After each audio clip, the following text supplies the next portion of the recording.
저들 못 피하는 국민들 앞에 고발한다! 영화 블랙머니 내용과 뒷이야기입니다. 론스타 게이트의 실화를 바탕으로 만든 영화입니다. 감독은 정지영 감독입니다. 정지영 감독은 남부군, 헐리우드 키드의 생애, 부러진 화살, 남영동 1985 등을 만들었습니다. 주연 배우는 조진웅, 이한희 등입니다. 개봉 시기는 2019년 11월입니다. 영화 내용입니다. 금융감독원 최민규 팀장과 대한은행 박수경 회계팀원은 연인 관계입니다. 박수경은 대한은행에 조작된 BIS가 담긴 팩스 5장을 금융감독원에 보내고 최민규가 이를 확인 후 위로 올립니다.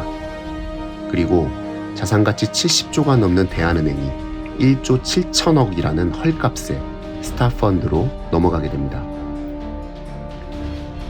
최민규와 박수경이 함께 탄 차가 덤프트럭에 치이면서 최민규는 직사하고 박수경은 살아서 제정신이 아닌 채로 뺑소니 사고를 내고 검사 앞에서 본인을 구속해달라고 하지만 검사는 훈방 조치 후 그냥 돌려보냅니다. 그 검사는 바로 양민혁 검사입니다. 그럼 검찰에서 뭘 더 알아낸 거야? 우리 관계를 알아버린 것 같아. 그럼 다 들통난 거야? 자기가 시켜서 팩스 보낸 거? 백이 든든하다 그랬잖아. 자기한테 시킨 건 누구야? 그건 알 거 없고 넌 무조건 잡았대. 팩스 부린 적 없는 거야.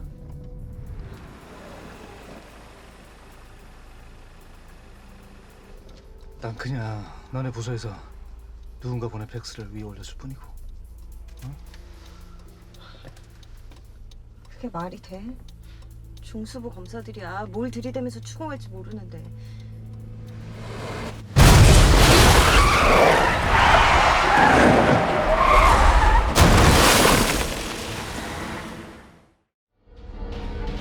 양민혁 검사는 평소에도 불의를 못 참고 상대가 누구건 막가파 형식으로 수사를 진행해서 평소 별명도 막프로라고 불렸습니다.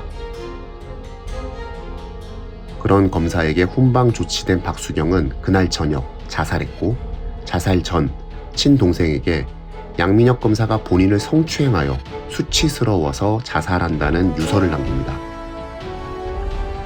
하지만 실제로 양민혁은 그런 적이 없으므로 누명을 쓰고 본인의 오명을 벗기 위하여 박수경에 대한 조사를 시작합니다.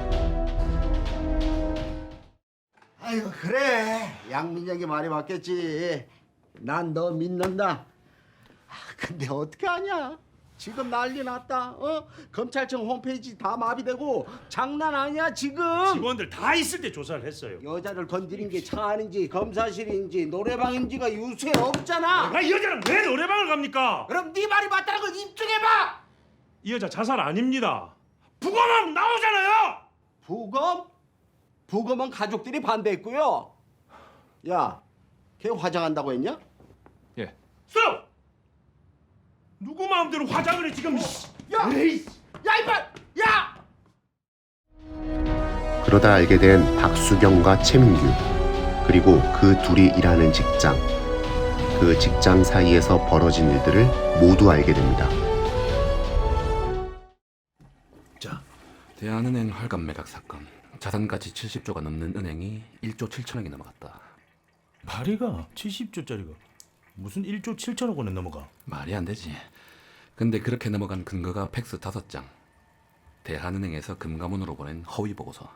허위 보고서. BIS 비율 조작한 서류. BIS가 뭐야? 자기 자본 비율이라는 건데 대한은행은 자기 자본 비율이 낮아서 재정 상태가 안 좋은 그런 부실 은행이다 이런 거를 팩스로다가 그 팩스를 근거로 금융감독원은 대한은행을 헐값에 팔리게 한 거네. 똑똑하네. 야, 그러면 잠깐만. 야, 근데 팩스를 보낸 게 누구야? 그게 바로 대한은행 박수경이라고.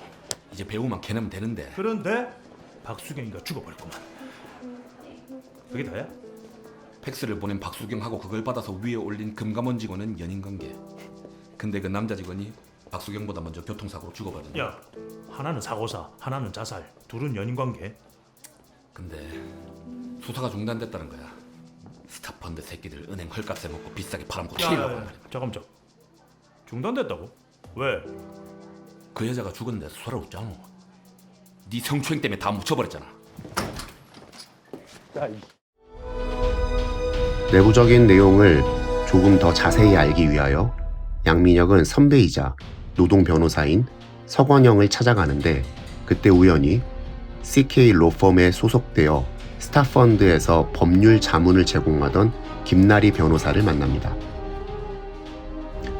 사실 김나리 변호사는 스타펀드와 대한은행 인수 사건을 진행할 때 뒤에서 가장 큰 손이었던 이광주 총리와도 집안끼리 깊은 인연이 있었습니다. 김나리와 이광주는 같은 편에 있었지만 계속해서 김나리는 양민혁과 마주치면서 진실을 알게 되었고, 그 진실을 함께 파헤치다가 결국 이광주가 가장 나쁜 편의 끝판왕이라는 사실을 알게 됩니다. 이 총리, 우리 날이 많이 컸지? 아니 사람아, 나 100일 때부터 알아봤다니까. 나리야, 나 다보스 포럼에 간다. 어머 정말요? 축하드려요 박사님. 자본주의 위기화 해법이라 기대되는데요. 내 발제문 나리가 좀 도와줄래? 영광입니다. 언제든지요. 한국 경제는 우리가 움직여. 앉아. 금융위원회 열면 승인 처리하자고. 박사님. 나리 때마침 잘 왔구나. 앉아라. 대한은행 인수대금엔 박사님 돈이 들어가 있네요. 그것 때문이었나요? 빨리 팔고 나가게 하려던 이유가? 나리야, 국부 유출을 막은 거다. 돈을 전부 양놈들에게 넘겨줄 순 없지. 왜 저한테 처음부터 말씀하지 않으셨어요? 그랬다가 네 성격이 가만히 있었겠어? 응? 앉아서 먹으면서 얘기해. 그만두겠습니다, 저는. 하지만 양민혁이 증거를 수집하면서 계속 힘들었던 부분은 역시 반대편에 있는 사람들이 모두 전 현직 고위층의 모피아들이었고, 그들의 힘은 막강해서 양민혁 혼자 싸우기엔 역부족인 부분이 많이 있었습니다. CK 로펌 회장이 양민혁을 불러서 20억 연봉을 제시하며 회유도 하지만 양민혁은 결국 정의를 선택하고 증거를 모두 수집한 후 이광주와 그의 무리를 구속합니다. 이광주는 부장검사가 신문을 하면서 부장검사 또한 이광주와 딜을 합니다. 부장검사는 본인을 검찰총장으로 만들어 달라고 하고 이광주를 풀어줍니다. 양민혁은 모든 증거를 담은 서류를 김나리에게 전해주고, 김나리는 스타펀드, 대한은행 매각에 대한 최종 결정을 하는 금융위원회에서 그 모든 증거를 폭로하고자 마음먹고 회의에 참석합니다. 그래서 제가 드릴 말씀이 있습니다. 저를 차기 총장으로 밀어주십시오.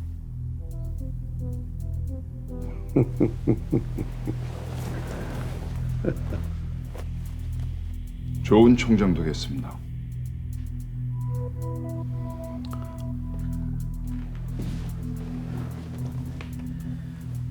스타펀드는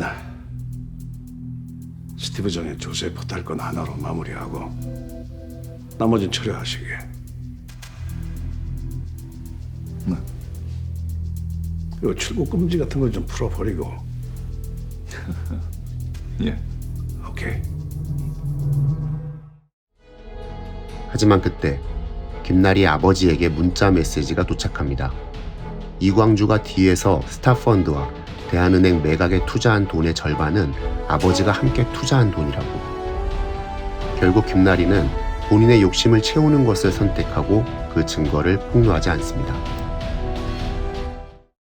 그렇게 되면 우리 경제 어떻게 되겠습니까? 스타펀드가 대한은행을 인수할 때도 나리야, 사실은 이 총리가 넣은 돈의 절반은 우리 돈이다. 단순 매각이 되어야 2천억이 더 생긴다. 그 돈이면 CK 로펌을 능가하는 너의 로펌을 만들 수 있다. 잘 판단할 걸로 믿는다. 인수 과정에서 일부 문제가 있다는 주장도 있지만 사실관계를 확인할 수 없으며 대한은행 매각 과정에서 스타펀드의 불법적인 정황도 발견되지 않았습니다. 또한 스타펀드는 매각 지연을 이유로 대한민국 정부에 5조 원대의 손해배상을 청구하려 합니다. 이번 단순 매각 결정은 그 소송 가능성을 최소화시켜 국부 유출을 막아야 한다는 판단까지 고려한 결정입니다. 양민혁은 금융위원회 회의가 열린 장소 앞에서 김나리가 배신한 것을 알고 노조 집회 현장에서 본인이 가지고 있던 증거에 대한 내용을 외치고 해당 자료를 노조를 향해 뿌립니다.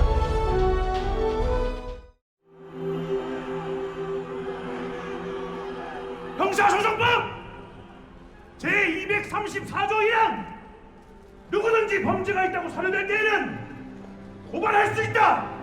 나는 대한민국 국민의 한 사람으로서 사건을 은폐하려는 저 정치 검찰을 고발한다. 그리고 이광주 전 총리를 비롯하여 김상철 민정수석, 김욱종 전 금융감독원장 등 대한은행을 헐값에 팔고 막대한 이익을 챙긴 한국의 엘리트 경제관료 저들 못 피하는 국민들 앞에 고발한다.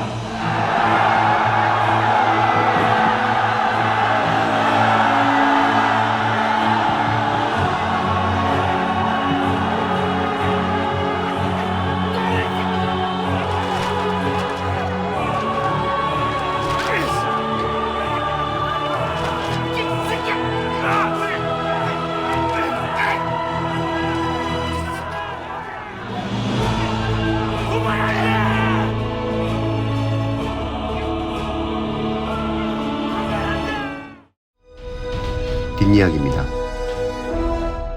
이 영화의 모티브가 된 실화인 론스타 외환은행 매각 사건에 연루되어 처벌을 받은 담당자는 단 한 명도 없습니다. 론스타에서 한민 FTA 투자가 국가소송제 조항을 근거로 대한민국 정부에 소송을 걸었습니다. 이 소송은 현재도 진행 중이고 만약 여기서 패소할 경우 대한민국은 5조 원을 배상하여야 합니다. 카메오로 이성민, 류승수 등이 출연하였습니다. 영화 개봉 후 일주일 후에 겨울왕국2가 개봉하였고 겨울왕국2가 전국 스크린 절반 이상을 독점하면서 정재영 감독은 독과점 해소를 위한 영화인 대책위원회 기자회견을 열었습니다.